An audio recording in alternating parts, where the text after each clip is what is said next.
As you go through life, everything changes. The only thing certain in life is in fact change. Today we're going to talk about going through the different phases and stages of your income. Hi, I'm Olivia Kirk. I'm Tim Urick. We're from Tier 1 Capital, and we're here to show you how to regain control of your money. For the best advice on controlling your cash flow, be sure to subscribe to our channel and don't forget to hit that bell to be notified when we upload new videos twice every single week.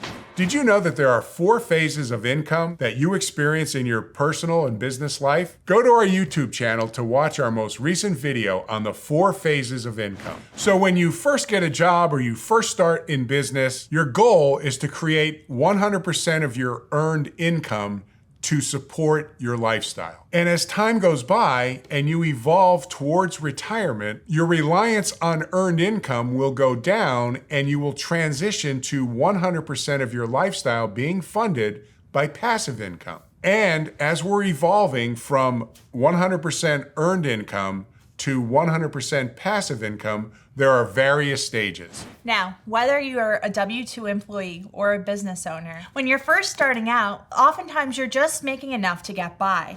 All you want to do is to support your expenses and your lifestyle. However, over time and as things change, hopefully you're able to earn some more. Maybe you get a promotion or expand your business. You're earning enough income to not only cover your lifestyle, but also to put money away in a savings account or an emergency fund. And then phase 3, real simple. You have enough to cover your lifestyle, you have enough for your emergency fund, and now you can start investing to create assets that will generate passive income. And the 4th phase is when all of your lifestyle can be covered with income from passive sources. According to a recent study by Intuit, 61% of business owners around the world struggle with cash flow. That means they're not covering their lifestyle. 69% of business owners either sleep less or admit to losing sleep due to cash flow concerns. And the point is, these people are having trouble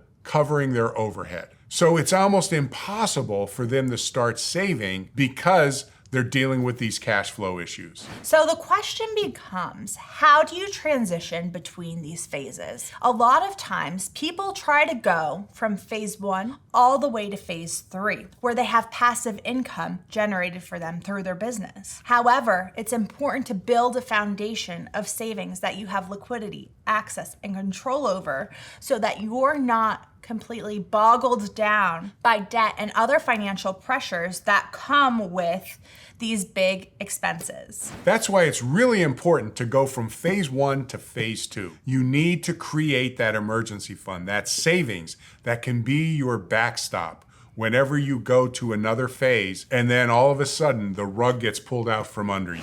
Leave us a comment down below. Have you ever expanded your business or made an investment for passive income?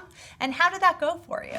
One way we help our clients to build that safety net and to build an actual pool of cash that they have liquidity, use, and control over is using specially designed whole life insurance policies designed for cash accumulation so that they're less dependent on banks and finance companies and they're actually able to own that finance function in their own life. So instead of going to the bank down the street to finance a purchase for their business or their family or anything like that, they're able to go to an entity that they own and control, and they have a contractual guaranteed access to that cash to finance the things of life, whether it be a business purchase like a new vehicle, or they want to go on vacation with their family and they need the cash flow to do so. The key there is that because they've taken the step to create that savings through a specially designed life insurance policy, they now have access to capital, and nothing is telling them that they can't take some of that money and use it to grow their business, to create passive assets. And that's the key. You see, these policies are great for a few things. Number 1 is getting out of bad debt, any debt that has an excessive amount of interest being charged, or maybe you want to refinance that debt through the policy so you own and control those terms. Also, it's a great place to warehouse wealth because you have tax-deferred growth within the policy, as well as guaranteed access through the policy loan provision. And it's also a great place to store up money for investments. You could put money into the policy and then borrow against the the cash value in that policy to go out and make investments. So you're able to earn a higher rate of return on your money, whether it be investing in your business or a great stock opportunity, or maybe you want to make a loan to your family member. The possibilities are endless with these policies because you own and control the financing function. The only person you need to qualify for the loan with is you. And that's a key point. You're not asking permission when you request a life insurance policy loan. You're giving an order. That is not a small distinction. If you'd like to get started with this process, be sure to check out our website at tier1capital.com to schedule your free strategy session today. Also, if you want to learn exactly how we put this process to work for our clients, check out our free web course right on the homepage, The 4 Steps to Financial Freedom. If you like this video, be sure to check out these 2. We picked them out special for you. Thanks so much for watching our video. And remember, it's not how much money you make. It's how much money you keep that really matters. We'll see you in the next one.